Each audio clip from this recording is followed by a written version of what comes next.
What's up, ladies and gentlemen of the interweb? This is Playbyte, and today we're talking about Intergalactic, a heretic prophet. But before we start this video, I want to preface by talking about something that is kind of important. It's kind of like a mini channel update. If you don't care about that, here's a timestamp to when we get into the actual video. This is the M1 MacBook Pro made by Apple, released in 2020. I've had it since it came out. However, my M1 Pro is not a spec boost pro or anything. It's kind of the bare minimum, 128GB of storage and 8GB of RAM. Initially, I bought this for school because I was not editing on it. I was actually editing on my Windows PC every single video because I was still using Adobe Premiere Pro, and then Adobe raised their prices, so I was like, fuck that.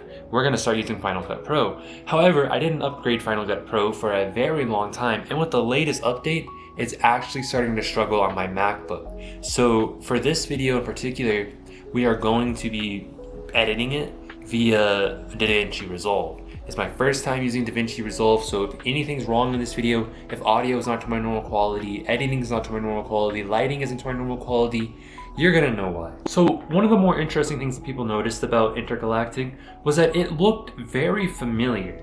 And I was like, the same thing. I was like, oh my gosh, this looks familiar. What could this possibly be from? And then eCommunity on Twitter posted this, and I was like, wait a minute.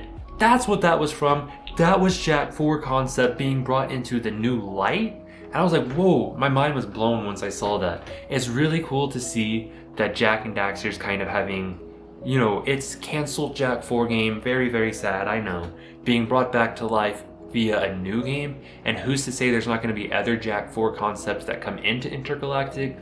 Personally, I'm excited for Intergalactic. I know there's some drama around it, which we're going to get to, but I'm very excited for it. Someone else in the same thread also said that if he finds out that in 10 years this began as a Jack and Daxter reboot and they just couldn't make it work, that he's going to lose it. And I feel you on that one.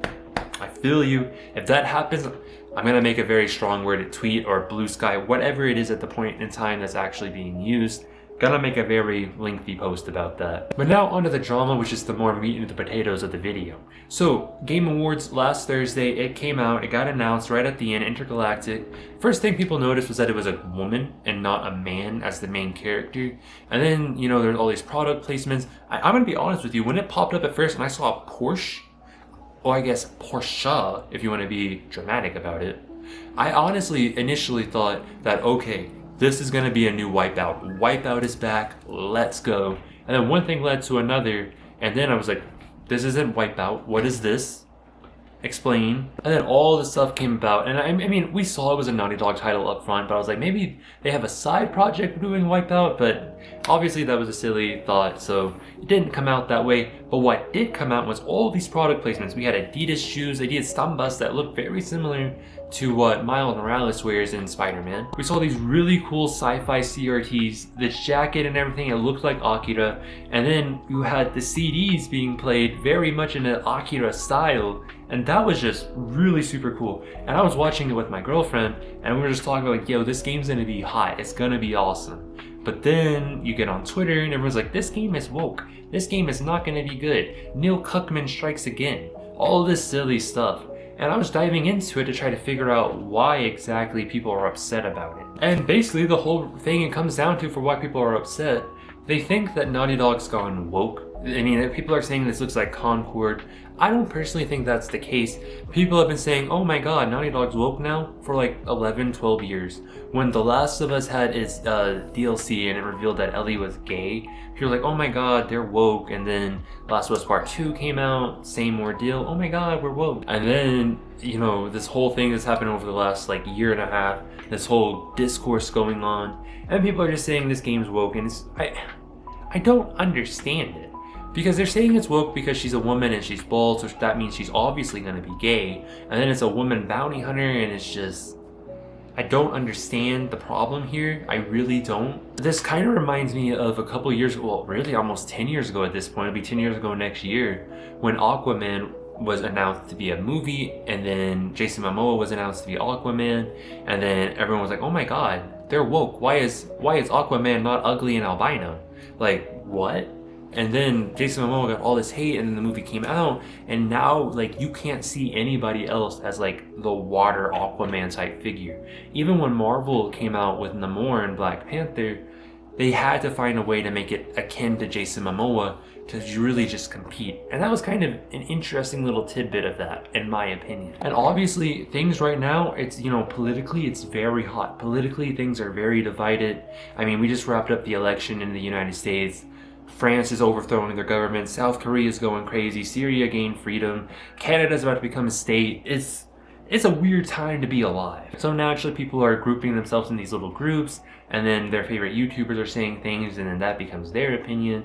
And that's really what this kind of looks like. I feel like this game's gonna come out. I don't think it's gonna set the world on fire. I think it's gonna be really, really good. I think it's gonna be like that spin-off Uncharted game that came out right after Uncharted 4, Lost Legacy or whatever it's called. Oh yeah, that's another thing. People called that woke when they did that instead of Nathan Drake DLC, which was just, what's wrong with you? People are gonna get upset, people are gonna love it, people are gonna hate it. But at the end of the day, it's a Naughty Dog property. It's a brand new game. You gotta give it a chance if you're interested in Naughty Dog, whether you buy it brand new, watch videos about it on YouTube, someone playing it, or a Twitch stream, or you wait 3, 4, 5 years down the road and you get it used from GameStop for like $10, $15. However you end up playing this game, or you're consuming it, I should say, you kind of got to go in with an open mind. This is brand new.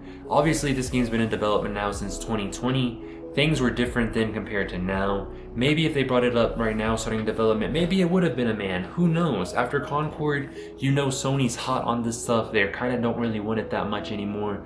But now here we are, kind of ended up with it anyways. And it's too late for them to go back. So really all we can do is see what happens. I don't think it's woke. I don't think it's going to be any of this problematic stuff that people are saying, but I do think there's going to be some pretty divisive themes that are going to split the gaming community, and people are going to be arguing online, and I'm not really into that, you know, rigmarole. If you think it's woke, cool, tell me why, let's talk about it. If you don't think it's woke, yeah, I agree, let's talk about it. You can have your opinion. That's the whole point of being a human.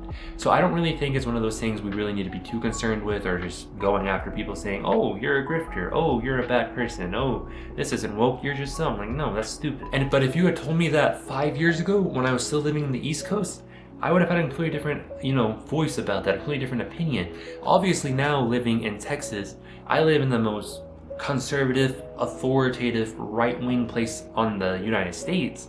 So I see a new perspective when I meet people, when I talk to people. So stuff like this especially, I kind of understand where they're coming from, even if I don't agree. So I'm not going to be one of those people that are like attacking them. Like, I understand difference in politics now. Obviously I come from a blue state, I come from a blue side of the country. Things are different where I'm from compared to here. Not everyone's upbringing is the same, and that's what makes us Americans. And then of course the Europeans, I mean, there are things just as diverse. So what it ultimately comes down to, in my opinion, we're just gonna have to wait and see how this plays out. There's a whole lot of drama going around this game, and I'm sure this isn't going to be the end of it, so we'll likely be talking about it more in the coming days. But with that being said, this was the first video edited with DaVinci Resolve and not Final Cut Pro. Let me know, you know, any tips, anything you think I did wrong compared to last time when it's always been Final Cut Pro. I'm open to all suggestions and tips until we replace this MacBook Pro with the M4 Ultraman, whatever the hell it's called, top spec. Until we get to replace that, thank you for watching. Don't forget to like, comment, subscribe. My name's Crisandro, and I will see you in the next video.